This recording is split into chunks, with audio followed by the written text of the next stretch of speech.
Funerals actually take a lot more planning than I expected. With us using island cuisine for the first time, of course we were iffy, but once they came and showed us their service, their food, we tasted their food and everything, we definitely use them again because their service and food is just awesome.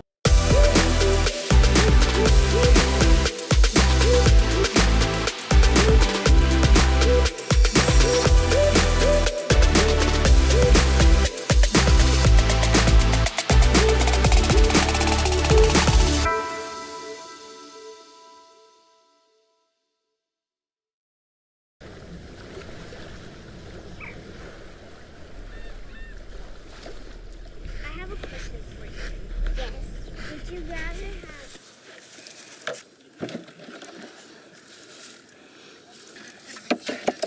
have... Babe, I forgot the ice. Be right back. Okay. Get some snacks too. Okay.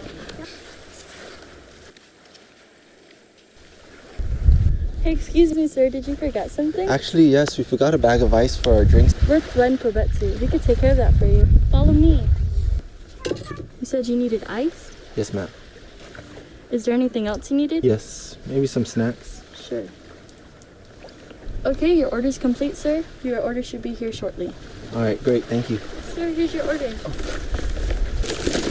All right. Suzu's Masi. One pobetsu.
The Pampas, an elite wish we go away. because we are Real and direct. no interest owns us. And we have no interest but The truth. Together we are exposing. Corruption. Together we will reform criminal justice together. We are fighting violence. against women and children. We here at Candid will shine the light on every corner of darkness. Together, we are giving a voice to the voiceless. And forgotten. Together. Together, Together. together, we are giving a voice to the voiceless and forgotten. we are Candid News Group.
Buenas and half a day. Welcome to Candid. I'm Johnny Rosario. And I'm Troy Torres. It is September 22nd, Tuesday, kind of evening.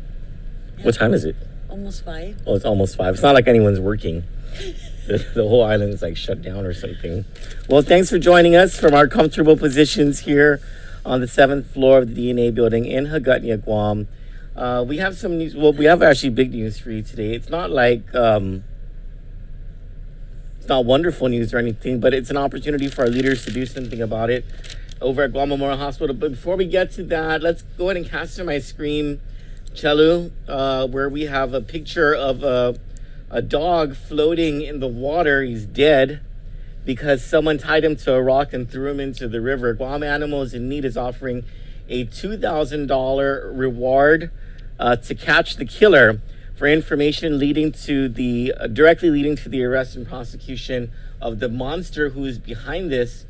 And this is the information. A dog was found dead yesterday afternoon in Talafofo, having drowned after being tied to a heavy rock and thrown off a bridge.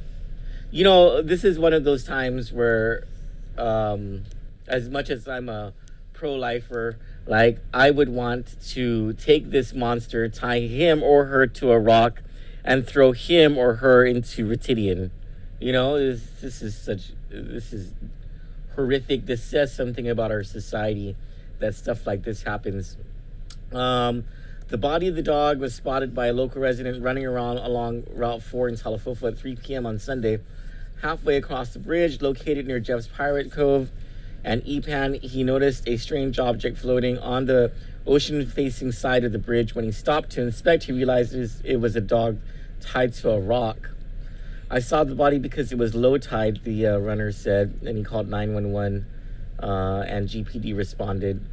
GAIN is offering a $2,000 reward for information leading to the arrest of the person or persons responsible for killing the dog. Anyone with information is urged to contact GPD or GAIN at 653-4246 or info@guamanimals.org. Based on preliminary pictures taken at the scene of the crime, veterinarians contacted GAIN estimated the drowning occurred sometime between last Monday and Saturday. This is just such a sad thing.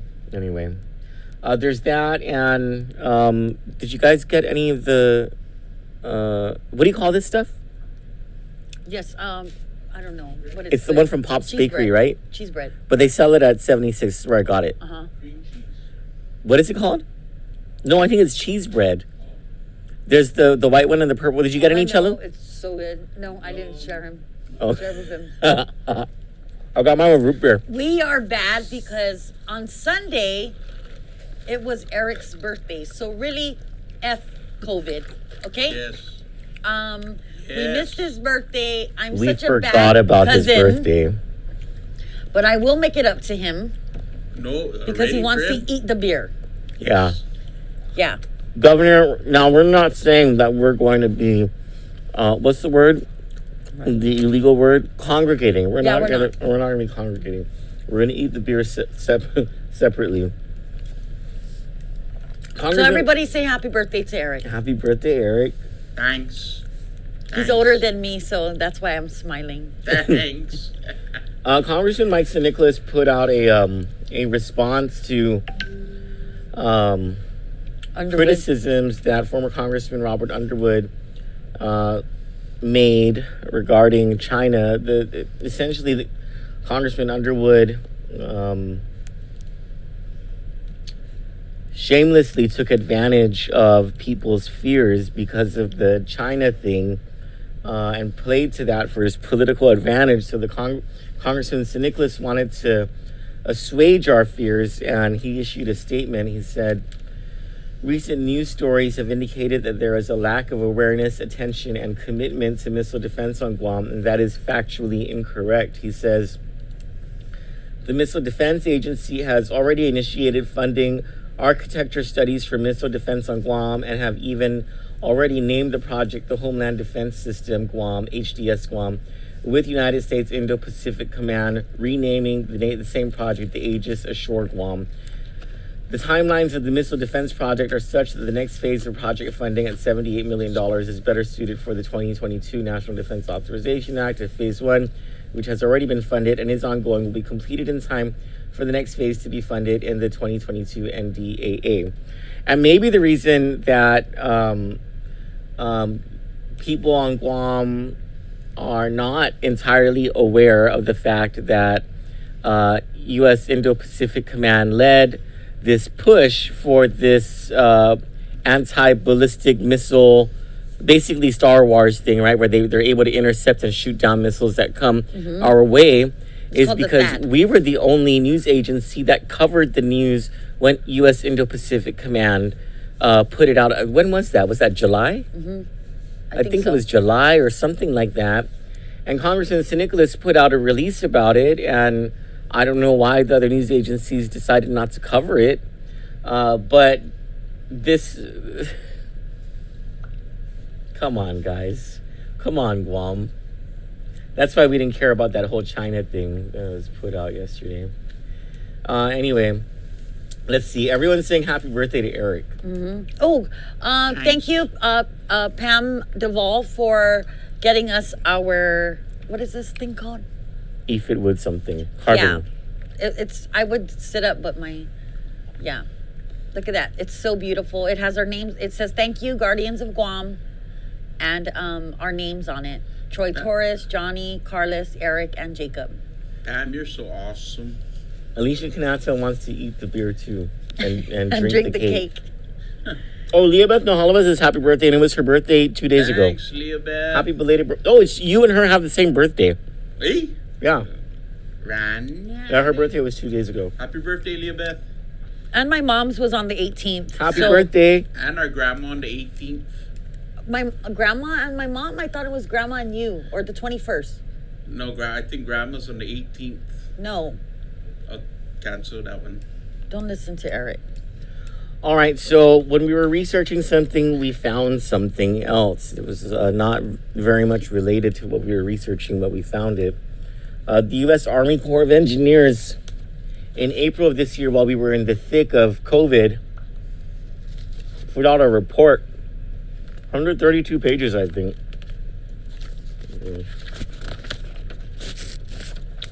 119 pages. 100? Yeah. 100. The report is entitled Facilities Condition Assessment, Guam Memorial Hospital.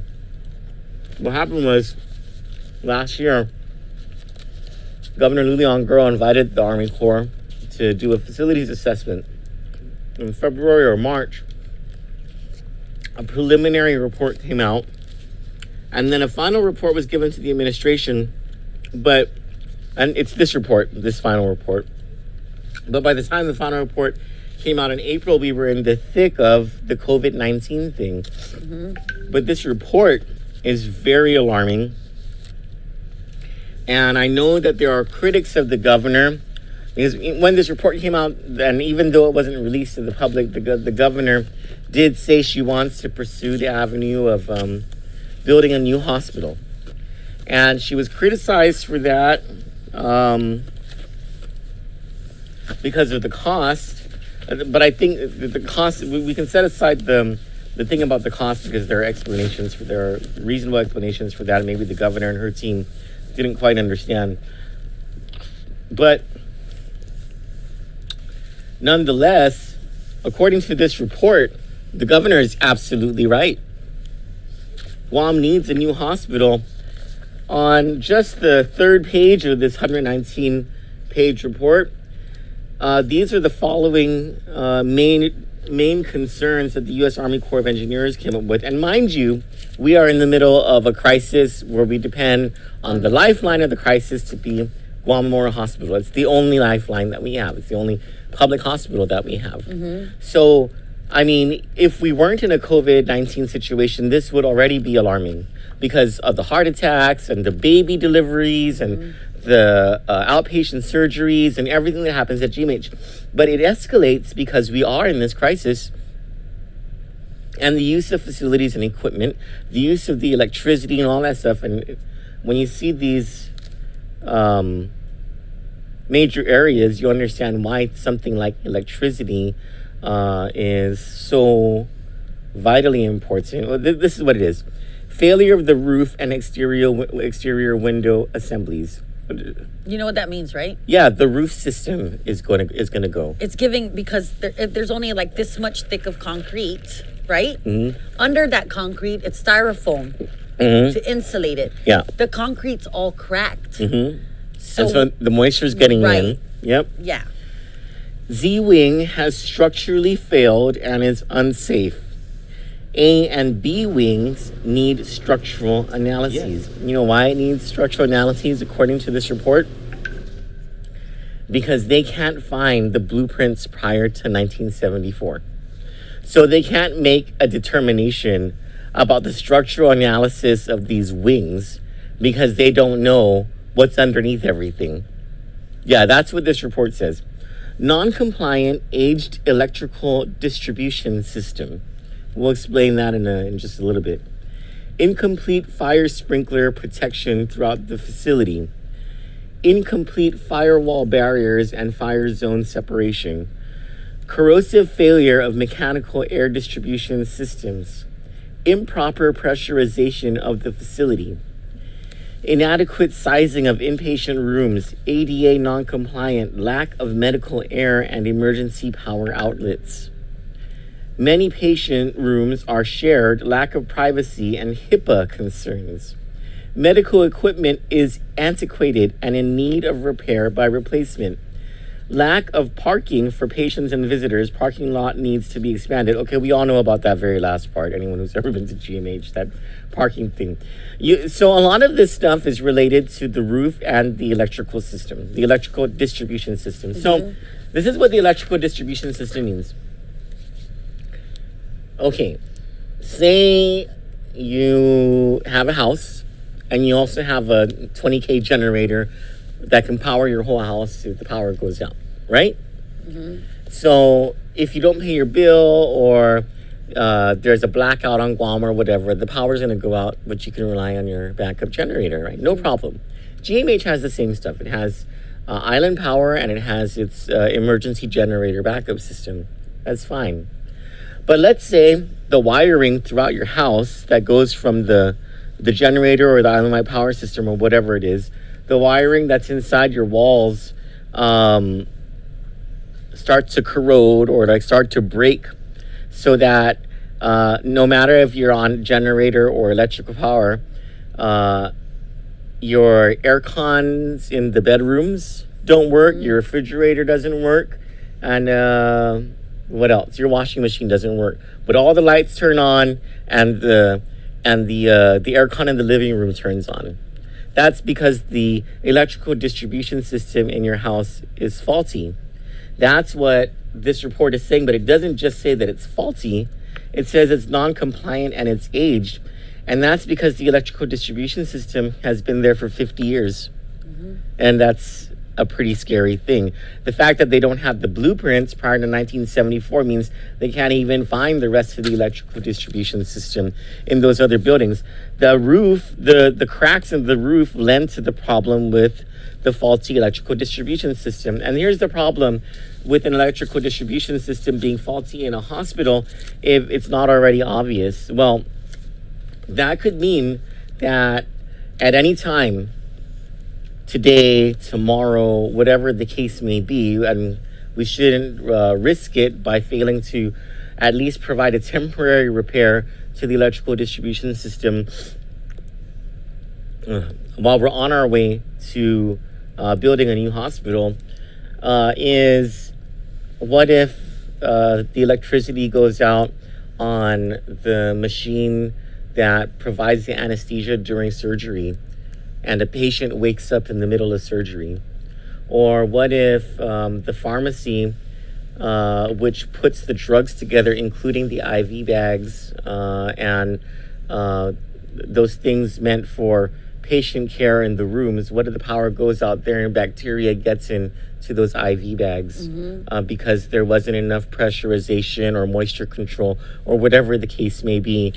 Well, it also goes into the sprinkler system. It doesn't work. Most of it doesn't work. Yeah, that's what this says. So if it blows up or if something shorts and then there's a fire, the sprinkler system won't go on. So all the nurses and the doctors have to carry all these patients who aren't able to walk, and then there's people that die. Because they cannot come out of the, they can't come out of the facility at all. This is this is a very startling report. It's 119 pages of why Guam needs to start building a new hospital, and in the meantime invest some money into making necessary repairs to make GMH last safely for the next 5 to 7 years. Gina Call is asking, GMH needs a bypass surgery with its electrical system. Build the system on the side and spare shutting down the hospital. Can that be done? According to this report, Gina, yes, it can be done. There are temporary fixes that can keep the hospital working for the next 5 to 7 years while a new hospital is being built. But that means we need to start the process of building a new hospital soon. On page, I think it was page 75 of this thing, it starts with on the electrical side. So this is what this report says. U.S. Army Corps of Engineers MX electrical engineer visited the site during the week of November 18 to 22, 2019 to assess the condition of the existing electrical systems. As is to be expected, the electrical system has been altered in many ways since the initial occupancy. Since several portions of the power system have been upgraded in recent years by renovation projects, but much of the main distribution system for the hospital remains as it was on day one. Several factors affect the adequacy, reliability, safety, and efficiency of the systems, including age of equipment and wiring, the aggressive climate of Guam, destructive events such as typhoons and earthquakes, code changes over the last 40 plus years, and lack of space. The overall focus of the Army Corps of Engineers report will be to explore and compare a significant renovation to the hospital versus construction of a new hospital at a different site. Electrically, the renovation alternative will consist of proposed repairs and upgrades to provide the existing hospital with an electrical system that is code compliant, reliable, and maintainable for a 25-year life cycle. The new hospital alternative is largely a programming and cost exercise accompanied by proposed repairs or upgrades to address the most critical electrical problems for a shorter life cycle until the new hospital is open 7 to 10 years. These are the things that would need to be done as recommended under a project called Remove and Replacement of Main Electrical Switchboard. If any of you understand electrical stuff, here you go, because I don't understand any of it. Replace pad-mounted switch with GP-owned pad-mounted switchgear. Replace 2,500 kVA pad-mounted transformer with two 2,000 kVA pad-mounted transformers. Replace main switchboard MS with a double-ended switchboard. Replace one of the 3 generators with a new, larger unit.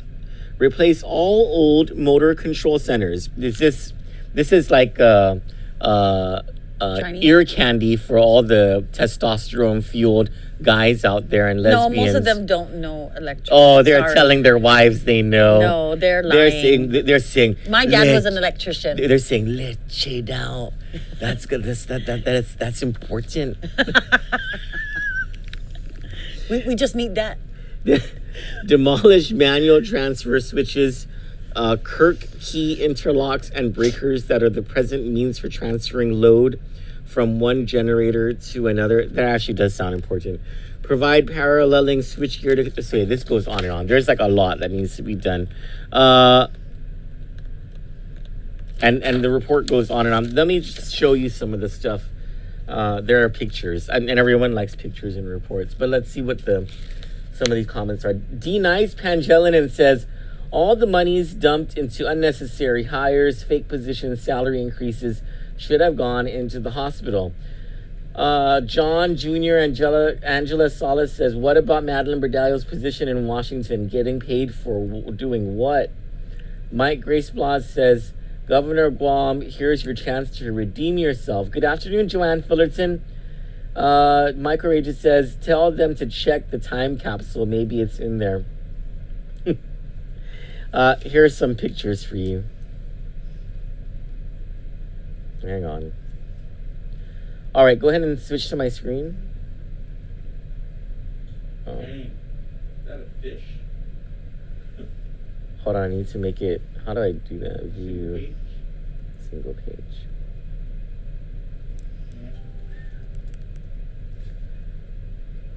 What is that? Why is there a color there? Okay, so this is what Johnny was talking about the roof. The roof is composed of styrofoam with some sort of top membrane, then 1/2 inch, and this is the Army Corps of Engineers talking, okay? So when they say some sort of, that's a big deal, That means that nobody at the They hospital don't knows know what it is. And these are engineers. These are people who study buildings. They don't even know. Yeah, They're just as confused as everybody Yeah. else.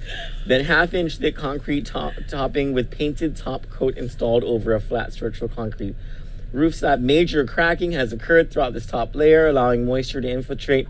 Moisture can cause roofing systems to degrade, lose adhesion, excuse me, etc., etc. All roofs should be replaced to include the original A and B wings and E wing 4th floor. Roofing over the power plant as it was constructed sometime between 1978 to 1989, as well as all roofing of buildings built in 1989 should be replaced. So this is the roof. Look at all the cracks. Look at all the stuff that's growing. The cracks of your hospital. There's a lot more pictures. The roof slope is very minimal to non-existent in most areas on the existing roof at the facility, with the exception of the more recent ER and ICU additions. Poor water drainage and ponding is quite evident with discoloration.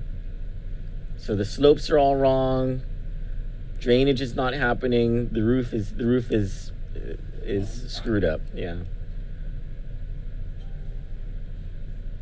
Okay. Let's skip all the words and just go to the pictures. These are the sides of the building. Corrosion, rust. Exterior windows are generally in fair condition. This is your hospital, ladies and gentlemen. That looks like algae inside. This is the interior. Crazy. And right now, that hospital is at full capacity.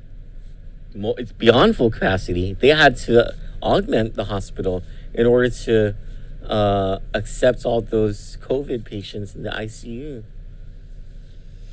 Here's moisture coming through the cracks of the ceiling.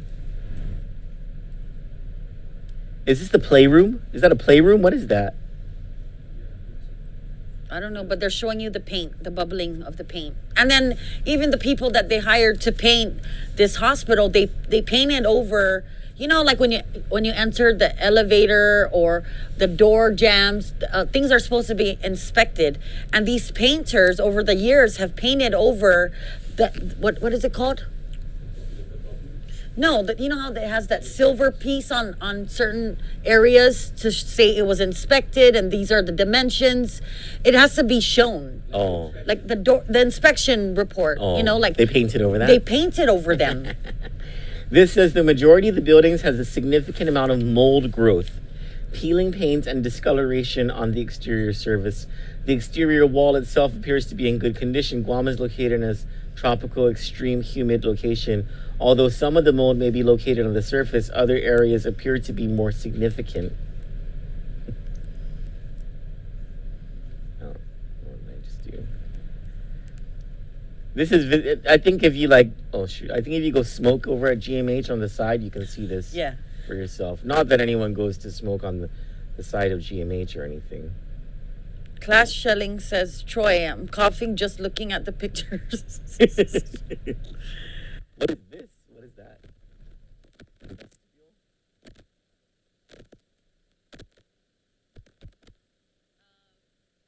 Denise. Pangelinan? No, she's replying. Sandra Sayal. MSN got our island a lot of money. She is sitting on it. So okay, Sandra is a Republican candidate for the Guam legislature. You were talking about money. Some people were talking about money, right?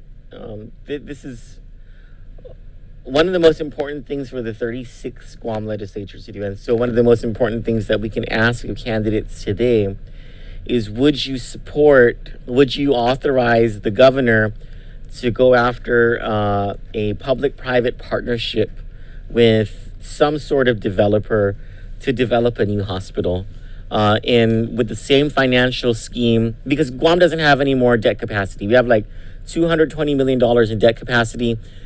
Building a new hospital is going to cost way more than $220 million. Plus, we don't want to use all of our debt capacity. So that means that someone else needs to go out Fund it. onto the bond market for us, Right.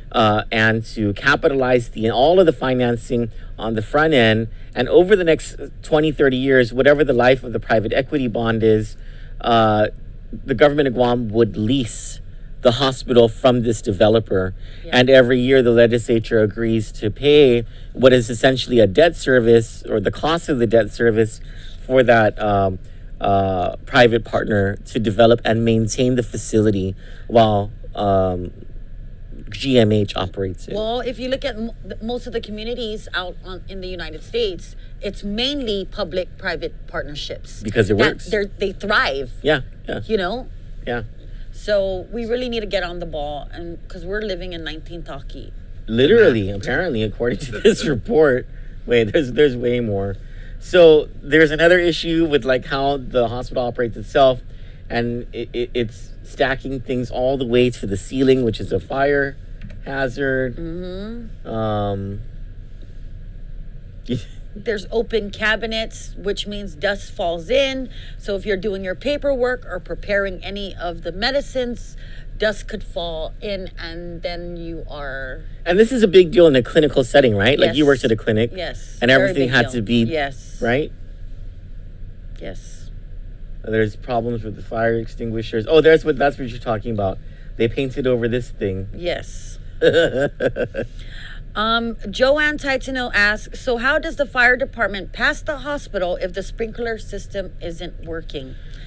Can I just say, just like that? So the fire department is, and this is how the schools pass the inspection, and how many GovGuam agencies pass the inspection from the fire department, is there is a part of the code that allows them to give them a break if they have a fire watch system in place, which is essentially a designation of one person in a room of people who, if it was trained to recognize smoke or signs of a fire, who will yell, "Fire!" Shut up. I'm not lying. I'm sure I'm simplifying it, but that's what the fire watch system is. So that instead, when I fry Spam in my house and I don't turn on the vent thing, my fire freaking thing goes off real quick. And our Guam Memorial Hospital doesn't even have something like this, and the sprinkler systems don't work. But there is water coming into the hospital. It's just coming in through the roofs. Look at that. There's a fire sprinkler that doesn't work, and there's water coming in right behind it. Let's see. There's water Tony pooling. again says, building a new hospital is all good, but without regulatory maintenance plan and execution, the new building will suffer also. The reason GMH is in bad shape is because they neglect preventive maintenance. Privatize the new hospital, build, and they will make sure their investment lasts. I beg Yes. to differ. Well, GRMC, no. So it's not a totally private, Tony. In the private-public partnership, you have a 30-year maintenance agreement where the private company has to maintain the building. yeah. Yeah, but what were we saying about GRMC? They're not maintained. Yeah. So, But they're purely private. I don't know what that spackling is going on there on that. What is that? What is that push to exit thing? Wall. That's the door frame. everything, the walls are damaged, and the biggest part of having walls damaged, doors damaged, it opens up, it removes the paint that's supposed to be on there, and then blood and skin. Ew. So infection, that's how infection travels. Oh.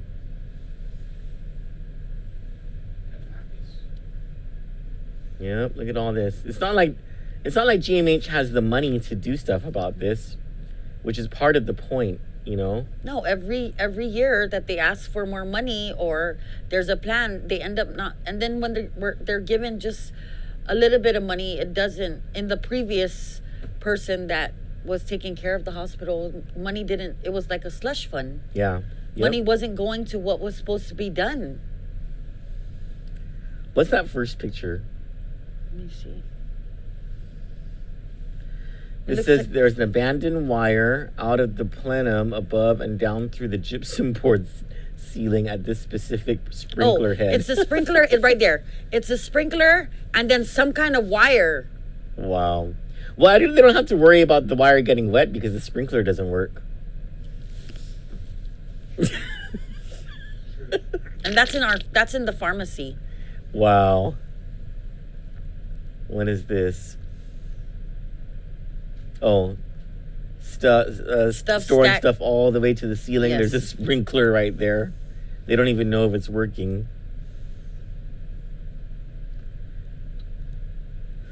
This is on the 3rd floor, huh? Mm-hmm. I hope no kids ever go up there. I had to walk that when I was in labor with my son in Was it broken? 1996. No, Oh, that was the new area. this is like the railing at George Washington High School. Mm-hmm.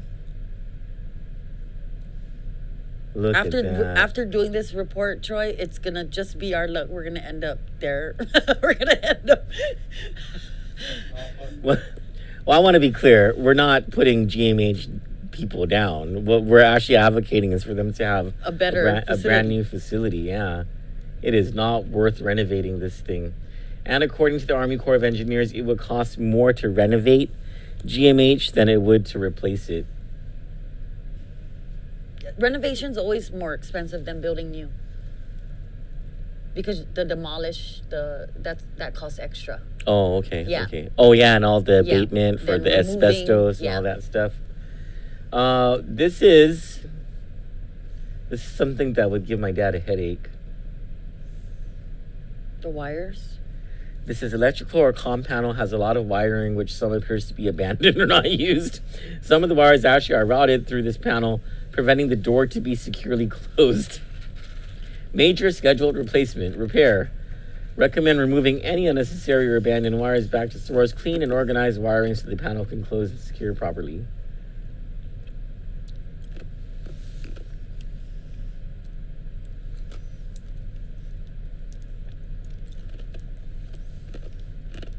Is that medical stuff?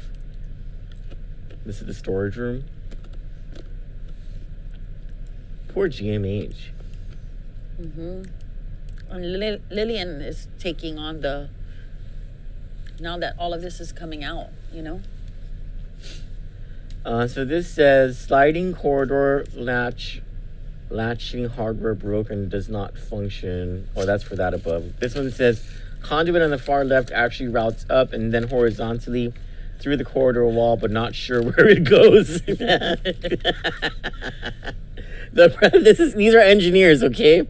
I think they smoke. Whoever did this, that kind of, it might be someone's house that I know, like, or the wiring in your Jeep, or I'm not saying anything, but Man, can you fix my radio? yes, My boom I'm boom sorry, doesn't Cello. work right now. I'm really sorry. I will fix that. The perimeter walls for this room are 1 hour rated protection. I don't know what that means. This conduit needs to be sealed at the bottom.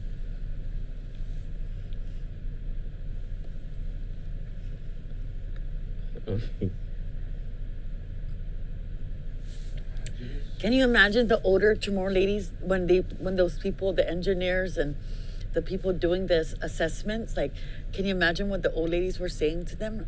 Like, because we got some mean people, when outsiders come in.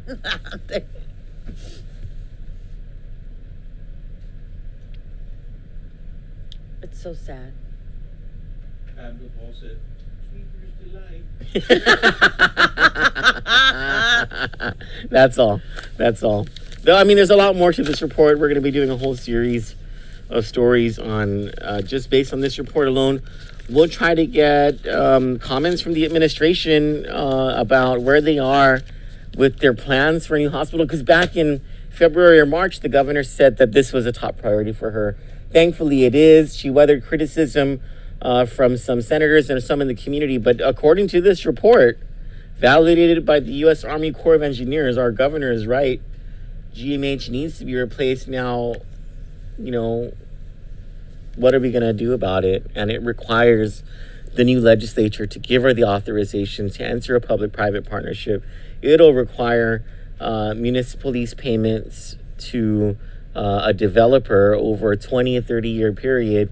But if we don't want a crisis to happen, we need to act on this right away. Sevi Suspico, who just had a baby, says, I just left there. Girlfriend gave birth there yesterday. Congratulations, Sevi. Mike Grace Bloss says, Callan put good metro away. About GMH? Yeah.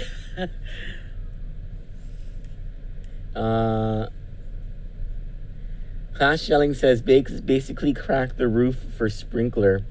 Oh, and Tony agrees that with the whole thing about a maintenance contract. He said, yes, I agree. Joanne Tyson says, it's so sad. GMH looks so bad. No shame, this Gov Guam. You know, to be fair to both the last administration and this administration, they've been wanting to finance this. Now, someone, it was Carlos, our partner, Carlos Pangilinan, who brought up this point. He said, you know, it's funny or it's ironic that the same people who just like 2 years ago, were against the modernization of GMH because it would require originally the 5% GRT, that additional 1 point was to go toward hospital modernization, and it was the Chamber of Commerce and your normal or your typical people. They were like, oh, you know, we don't need this modernization. We don't need to fix GMH, you know, whatever, right? You just need to cut back your expenses at GMH, and then you can use whatever trinkets of cash you get from that to do your renovations or whatever, right? These are the same people who right now are using the lack of support for GMH that they fomented in the first place to say that now we're not ready for COVID-19 because you, Gov Guam, didn't do your job by fixing GMH. And this is years over time of compounded, just always, you know, neglect and just thinking they'll do it tomorrow, you know, or next time, next round of funding. So this is not just the last two administrations. It's been forever. Yep. Well, that's all we have for now. Anything else? No, I think that's it. Happy birthday, Eric. Yeah, happy birthday, Prim. I'm so sorry I forgot about your birthday. About Prim. You really know how to make me feel bad. You always take care of us. And thanks again to Pam. Thank you, this Pam. This awesome We love you, Pam. You know what we need to do is get the senatorial candidates back in the studio or on Zoom or something, because now we need to ask them whether they will support a public-private partnership for GMH and authorizing the governor, if they're elected senator, to authorize the governor to move forward with the building of a new hospital, which is, according to the Army Corps of Engineers, the best choice for the best option that we have for making sure that we are able to provide medical care to the public. For Candid News, I'm Troy Torres. And I'm Johnny Rosario. Good night. Good night.